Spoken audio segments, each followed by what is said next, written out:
Welcome to the video number 26. In this video, we will learn about perpendicular and tangent mates. So for this, we'll just remove these or suppress these mates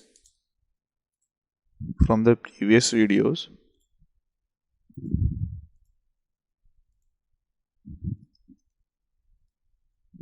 And we fix one of them, and as now you can see we can move the other part. So now I go on to mate and I select this surface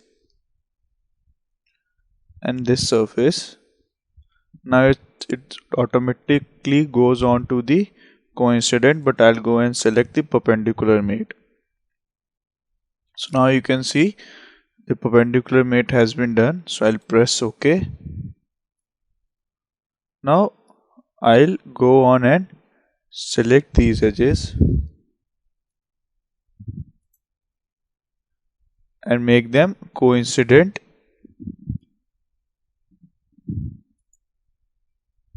I can even make these two edges coincident too to make it look more perpendicular like this. As you can see now it looks completely perpendicular.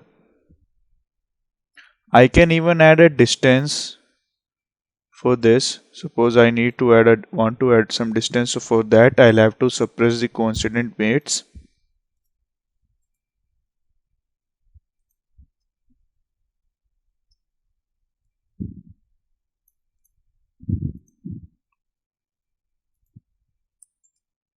I'll edit this feature.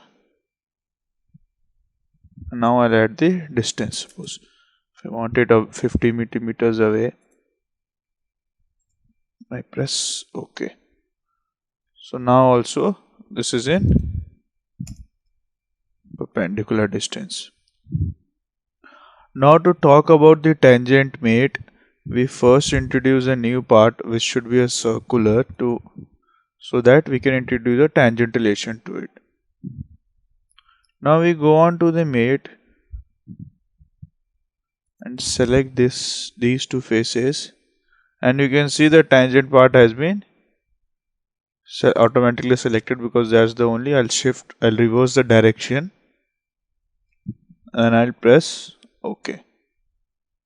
So now our mate is tangentially to this. Now even if you want, I can make these two coincident, the upper face, or if I want some distance between these two faces, I can add that.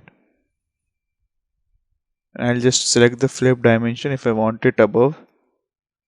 And then I press OK.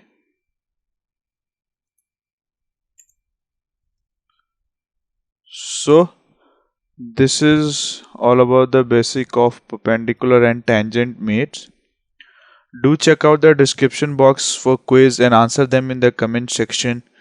Thank you for watching this video. Like, share and subscribe to Start Scratch, and check out our other videos to learn similar skills through our bite-sized content.